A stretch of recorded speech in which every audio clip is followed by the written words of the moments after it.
বাড়িতে পাকা কলা রয়ে গিয়েছে, ফেলে না দিয়ে এক্ষুনি বানিয়ে ফেলুন মজাদার চকলেট বানানা কেক।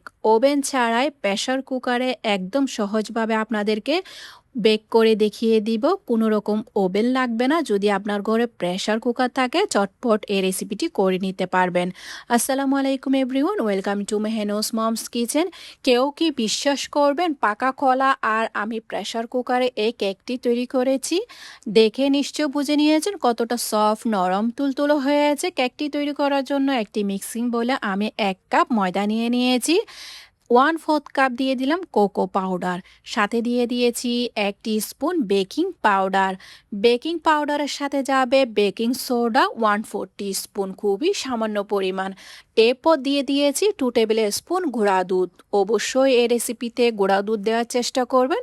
এবার কেকটিকে আরও মজা করার জন্য, ফ্লেভারফুল করার জন্য দিয়ে দিলাম 1 টেবিল স্পুন কফি পাউডার। অবশ্যই এখানে কফি পাউডারটা ইউজ করবেন। সবগুলো শুকনো উপকরণ চেলে নিতে হবে। চেলে নেওয়ার পর কফি পাউডারের যে গুটলি রয়েছে, হাত দিয়ে হালকা একটু ম্যাশ করে দিবেন। গুটলিটি একদমই চেকে যাবে। শুকনো উপকরণগুলোকে ভালো করে চেলে নেওয়ার পর একটি উইক্সের সাহায্যে সবগুলো উপকরণ ভালো করে মিশিয়ে নিতে হবে।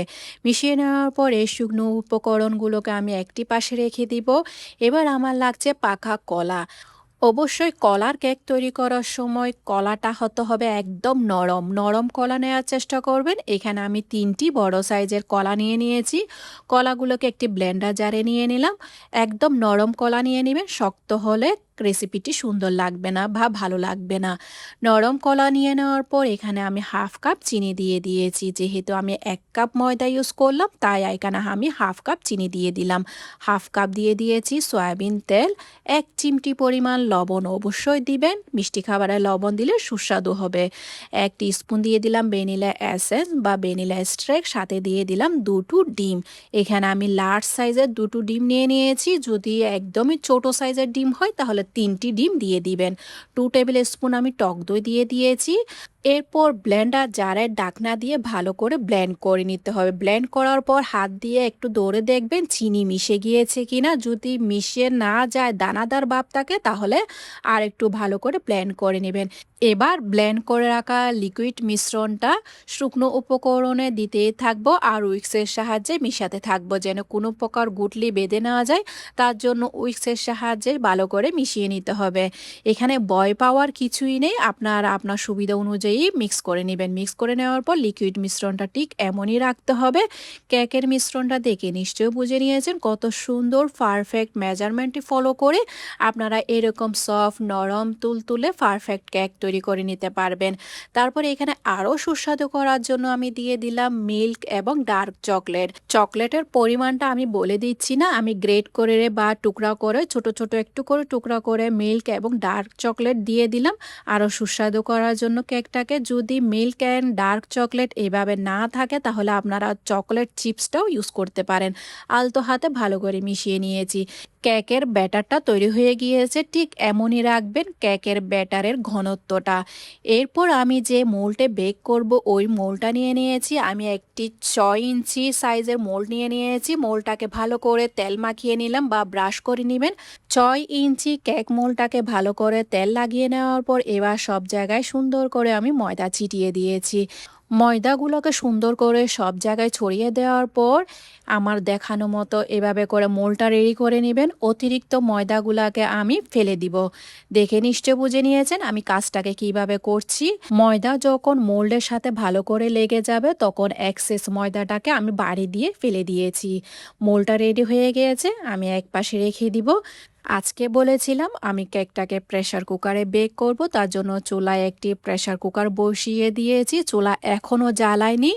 একটি স্ট্যান্ড বসিয়ে দিলাম। স্ট্যান্ডের উপর দিয়ে আমি কেক মোল্ডটা সুন্দর করে বসিয়ে দিয়েছি। তারপর কেকের মিশ্রণটা ঢেলে দিলাম।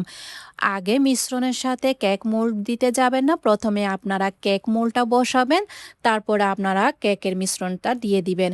এবার একটি কাঠি বা টুথপিকের সাহায্যে কেকের মিশ্রণটাকে সব জায়গায় সুন্দর করে ছড়িয়ে দিবেন, যেন কোনো প্রকার ভেতরে ছিদ্র না থাকে। হালকা একটু ধরে ভাড়ে দিবেন, ছিদ্রটা যেন সম্পূর্ণভাবে ফিল হয়ে যায় কেকের ভেতরে। ভাড়ে দেওয়ার পর এবার একটি আমি নাইফ নিয়ে নিলাম বা ছুরি নিয়েছি, ছুরির মধ্যে সামান্য পরিমাণ আমি তেল মাখিয়ে নিলাম, মাঝখান দিয়ে একটি সুন্দর করে দাগ কেটে দিয়েছি যেন কেকটি বেক হওয়ার পর সুন্দর করে বেক হয়। উপরে দিয়েও আমি কিছুটা গ্রেট করে রাখা মিল্ক চকলেট আর ডার্ক চকলেট দিয়ে দিয়েছি। আপনারা শুধুমাত্র ডার্ক চকলেট অথবা যে কোনো মিল্ক চকলেটটা ইউজ করতে পারেন, অথবা চকলেট চিপসটাও ইউজ করতে পারেন। আমি এখানে পরিমাণ মতো মিল্ক এবং ডার্ক চকলেট গ্রেট করা দিয়ে দিলাম। এর পরের স্টেপগুলো একদম মনোযোগ সহকারে দেখবেন। ঢাকনাটাই আমি বন্ধ করে দিয়েছি। প্রেসার কুকারের যে সিটি রয়েছে ওই সিটিটা আমি খুলে নিয়ে নিলাম। তারপর সিটির মুখটাকে আমি একটি টিস্যু পেপারের সাহায্যে মুখটাকে বন্ধ করে দিয়েছি, যেন কোনো প্রকার বাতাস ঢুকতে না পারে। মুখটাকে এভাবে করে টিস্যু পেপার দিয়ে বন্ধ করে দিয়েছি। তারপর কি করবেন, চুলাটা একদম মিডিয়ামে রেখে হালকা একটু প্রেসার কুকারটা একটু ধরে দেখবেন গরম হয়েছে কিনা। 2 মিনিটের মতো হাই হিটে রাখবেন। গরম হয়ে যাওয়ার পর একদম লো আছে প্রেসার কুকারটাকে এভাবে রেখে দিবেন প্রায় 40 থেকে 45 মিনিটের মতো। 40 থেকে 45 মিনিট পর টিস্যু পেপার দিয়ে মুখ বন্ধ করে দিয়েছিলাম, ওই টিস্যু পেপারটা নিয়ে নেবেন, তারপর ঢাকনাটা উঠিয়ে নেবেন। মাশাআল্লাহ, কেকটা সুন্দর করে বেক হয়ে গিয়েছে। একটি টুথপিকের সাহায্যে চেক করে দেখবেন। কেক হওয়ার সাথে সাথে প্রেসার কুকার থেকে বের করতে যাবেন না, যেহেতু প্রেসার কুকারটা অতিরিক্ত গরম, তাই হাতে লাগার সম্ভাবনা থাকবে। হালকা একটু ঠান্ডা হয়ে আসলে প্রেসার কুকার থেকে বের করে নিয়ে পুরোপুরি ঠান্ডা করে নেবেন কেকটাকে। পুরোপুরি ঠান্ডা করে নেওয়ার পর আপনাদেরকে আমি ডিমোল্ড করে দেখিয়ে দিচ্ছি। একটি প্লেটে নিয়ে নিলাম। পুরোপুরি ঠান্ডা হওয়ার পর এখানে আমি কিছুটা মেল্টেড চকলেট দিয়ে পরিবেশন করে নিয়েছি। উপর দিয়ে যদি আপনারা মিল্ক চকলেট দিয়ে গার্নিশিং করেন তাহলে খেতে আরও সুস্বাদু হয়, তবে এটি অপশনাল, থাকলে দিবেন, না থাকলে স্কিপ করে যাবেন। আমি চকলেট দিয়ে পরিবেশন করে নিয়েছি। মাশাআল্লাহ, একবার হলো আমার রেসিপিটি ট্রাই করবেন। আর যদি আমার রেসিপি ভালো লেগে থাকে তাহলে ফ্রেন্ডস অ্যান্ড ফ্যামিলির সাথে অবশ্যই শেয়ার করবেন।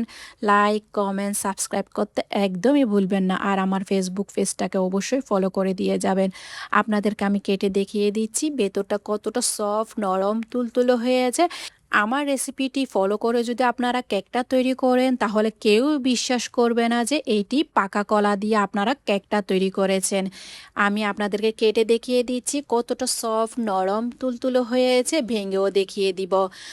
দেখলেন তো কত সহজে প্রেসার কুকারে তৈরি হয়ে গেল আমাদের একদম সফট, ময়েস্ট আর চকলেটি বানানা চকলেট কেক।